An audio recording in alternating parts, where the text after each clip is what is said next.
Hey all, I just finished my video for my So Says Sharon series, but I really wanted to talk about something I'm seeing today that just breaks my heart and is bothering my soul. I'm seeing a political pundit with a huge platform, and she's not just dragging this one person, bullying this one person. She has a habit of bullying people, and I'm not quite sure why she thinks that's cute, but that's something that she's doing. And so she's bullying this one person who is saying, like, I'm body positive, I love myself, like I'm a big girl, but I love myself. And she's cyberbullying this celebrity who says these things. And it's gotten to the point where the person that's being bullied, she just went on Twitter and was just like going off, like, you don't understand, there's nothing wrong with me loving myself and blah, blah, blah. Kudos to her, because self-love is the foundation of everything. If you don't have self-love, it's going to be a long ride here on earth for you. You got to love yourself, because if you don't love yourself, you fall prey and victim to every single negative experience that you have. And we have to understand is that life is sunshine and rain. We take the good with the bad. It all makes us stronger. However, with this particular instance, I just feel that people feel that just because you're a certain body type, it means you're healthy. Okay, I'm currently dealing with excess poundage. I'm saying excess poundage because I want to get away from saying I am anything that I don't want to be. Yeah, our words manifest our realities, abracadabra, and so I'm being mindful. So I'm just not being weird. It's just like something I'm consciously working on. So I have excess poundage. I've struggled with my weight for a long time. And I think I started my food addiction when I was actually probably in kindergarten. Like, as soon as I left the fold to get out to be amongst humans, and I'm witnessing the cruelty and the bullying from human beings, I'm just like, where am I? What is this world I'm in? And I turn to food to relieve stress. And the majority of people I feel on this planet have stress relievers. They turn, and I'm talking about like the people that have negative stress relievers. So there are actually people out there that have positive stress relievers, and that's something I'm actually working on too. But I'm like 39, 40 years in with this food, with this food addiction. So you have people that turn to cigarettes for their stress relievers. They turn to alcohol. They turn to actually drugs, cocaine, weed,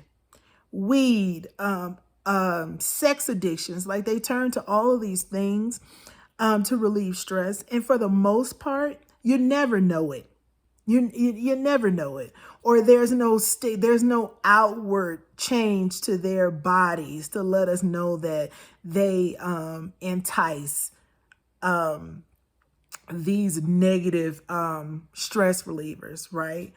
But when it comes to food addiction, it's the one vice that, unless you're working with like heroin or something like that, like eventually, and I'm pretty sure there are people who are on here that you will never know it, but it's like with a food addiction, we can see, like me having excess poundage, you can look at me like, she has a food addiction.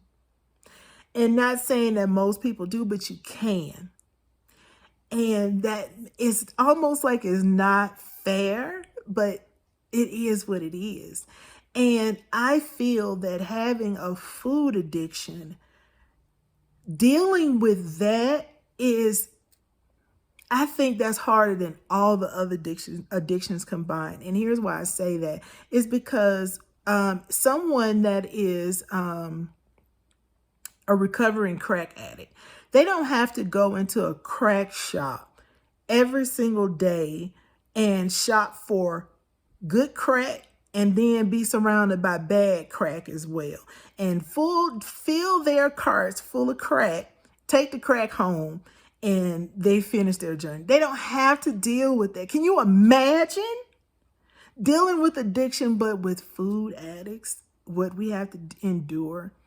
It's like even not even going to the grocery store or the addict's shop. We do, even if you order online, you're still having to face what you're addicted to every single time. And it makes it harder. Like sugar, that basically what we're addicted to, because I think most of us like aren't sitting around eating Slim Jims all day. But sugar is addictive. It's addictive. And it is a process to learn to deal with that particular addiction. And I don't think it's something that can actually be mastered. I think it's something that we may live with all of our lives, but we manage it every single day. I think the most dangerous thing you can do as a food addict be like, I got it down. I don't think that'll ever be today. It's something that we're going to have to manage. And so with that being said, I really feel that people who have more, less stigmatized stress relievers feel that they have something up on you, because they can see that you have a food addiction while they're like skinny. But just because you're within the doctor's safe range does not mean your heart is healthy. It's not about your body size. Is your heart healthy?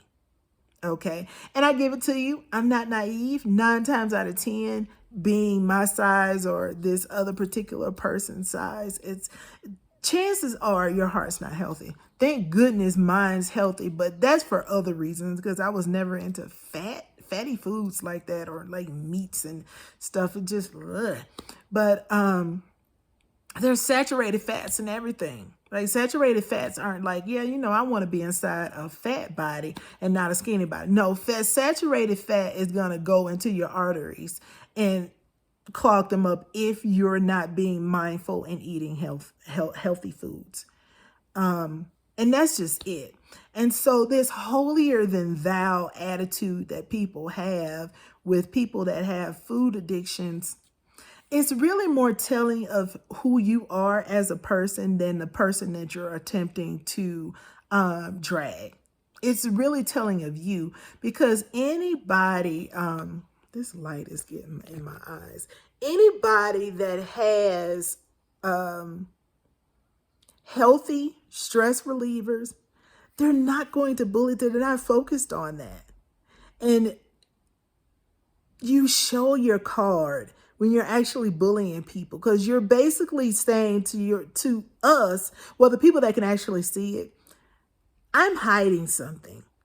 Something's bothering me in my life. And so I'm just going to just randomly go off and drag and troll somebody else to deal with what's in my life that I don't like.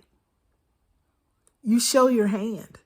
And so we can't expect these trolls and cyber bullies and real life bullies to be better people. But what we can do, like this artist is focused on, is self-love. Like if you have self-love, you really are on your way, because that's the foundation. You can't attempt to give from a cup that's empty, and you shouldn't even attempt to.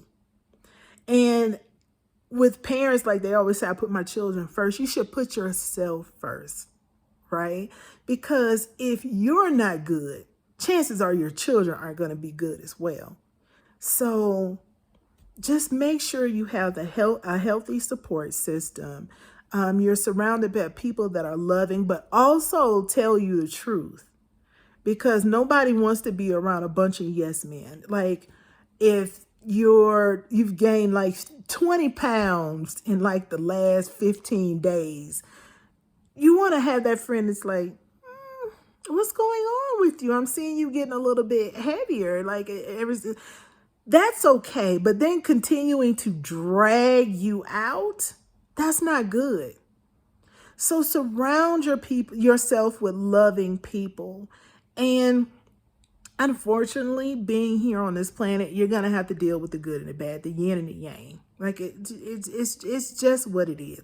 We can't expect people to change. We have to be the change we want to see in the world. And so, as this artist said, like it begins with self-love.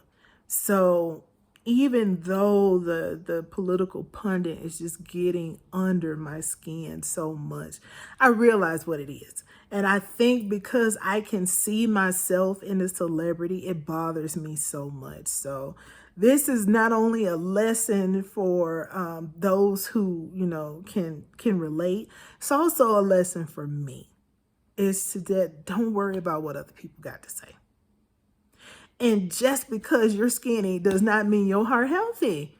There's skinny people dropping just like everybody else. Heart disease is a major contributing factor to the deaths in this country. They don't have, heart disease has a preference. It cares about people who take care of their hearts and people that do not. So I've gone longer than I said I would on this, but it just really just irks me. Just bullying, period. But this in particular. So check out your hearts. Find out if your heart's healthy. And self-love, and that's a part of self-love. So that's it. Not even really a soapbox. This is more reflective for me. So take care of yourself, and I'll see y'all on the next one. Smooches.